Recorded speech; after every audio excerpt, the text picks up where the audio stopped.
Hey there, it's Rebecca at Garden Grace, and thanks again for coming along as I am showing you exactly what I'm doing in my garden, which will hopefully benefit you in your garden. Okay, it's the next day, and if you've figured out, I do just a certain amount of work each day in my garden because then the temps are getting hot again, so I'm being much more careful with how much I'm doing, when I'm doing it, and how I'm doing it. So we got each tier cleared out, and we got the soil refreshed. I got everything stacked back up, and then I've now got it all planted. I'm just waiting for 2 kale plants. Otherwise, everything has got a plant in it. So what I want to do is I want to tell you what I planted, and I want to tell you why I planted it. Okay, tier 5.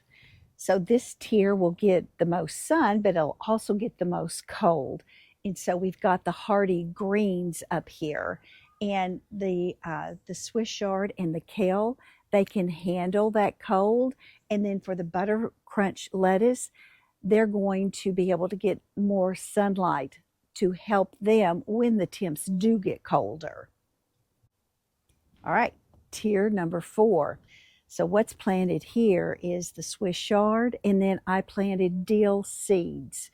And the herbs are going to do well at this level because, again, it's going to give a better airflow, and the Swiss chard they just really like that balanced light. So they're going to do really well. And these are my new Swiss chard plants that I have.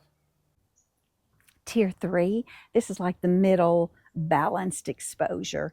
And so I've got chives and lettuce, and then I moved one of my Swiss chard that had been struggling in the ladybug tower where the strawberries are. So middle is the sweet spot for my lettuces, and it's going to be a perfect spot to help my Swiss chard to recover and to start doing good again. All right, now we're down to tier 2, and I have planted radish and spinach seeds, and I moved again one of the weaker Swiss chards over here. Now, cool lovers like spinach and radish are going to thrive here, and it's just going to be a good protection for that weaker Swiss chard that I did move.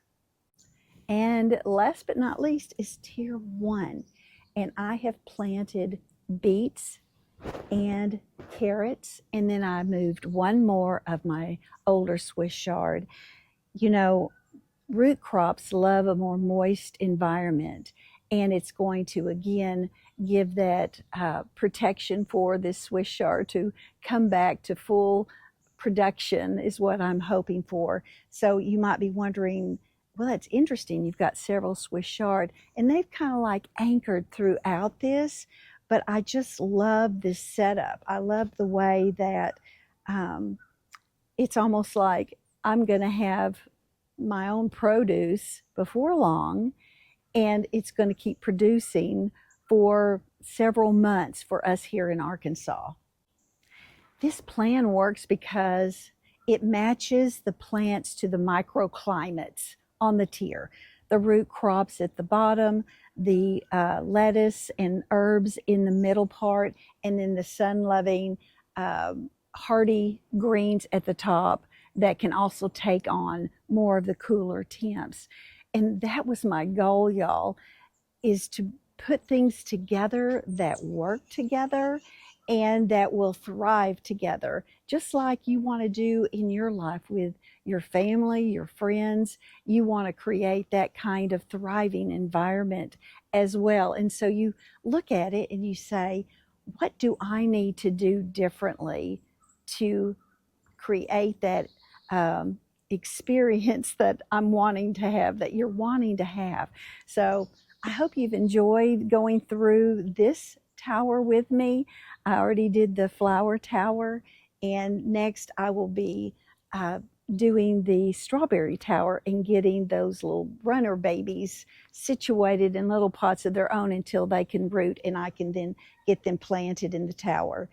All right, y'all, if you have gained any useful information from this video, please like the video so it can be shared to others. And if you're not part of my Garden Grace family, please subscribe, because I'd love to see you back here with me each and every time I bring you a video sharing what's going right, what's going wrong, what's tidy, what's messy, doesn't make any difference. I think just going through an experience with you makes it very, very special. So again, always remember, grow with grace. And until next time, I'll see you right back here in Garden Grace. Bye.